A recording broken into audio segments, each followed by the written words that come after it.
The presidential campaign in Afghanistan is in full swing. President Karzai is not eligible to run and has said he wants the country's new elected leader to sign the security agreement that his government has negotiated with the United States. White House spokesman Jay Carney has repeatedly stressed the urgency of signing a bilateral agreement on training and supporting the Afghan forces in counterterrorism. The longer there is a delay, the harder it is for NATO and U.S. military forces to plan for a post-2014 presence. This is a matter of weeks, not months, and I think that that's a way of saying that this can't wait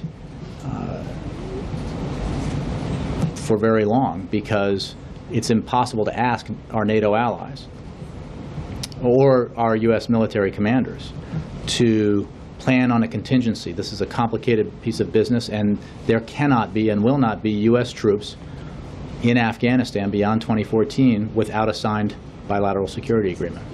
NATO Chief Anders Fogh Rasmussen expressed confidence Tuesday that a new agreement with Kabul will be signed. He told reporters in London that Afghanistan's security depends on that agreement.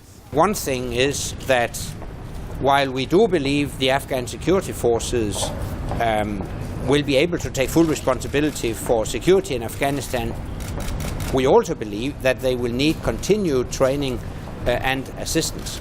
But quite another thing is that if we are not present in Afghanistan after 2014, it might also be difficult to generate sufficient financial resources to actually sustain the Afghan security forces, and if not, the Afghan government can't afford to pay salaries to the Afghan security forces, so that would be a major challenge for Afghanistan. U.S. relations with President Karzai have been strained in the past years. He has accused the U.S. military of using indiscriminate force and causing too many civilian deaths in his country. A report published by the New York Times Tuesday says Mr. Karzai has had secret contacts with the Taliban in an effort to reach a peace agreement without the involvement of the United States.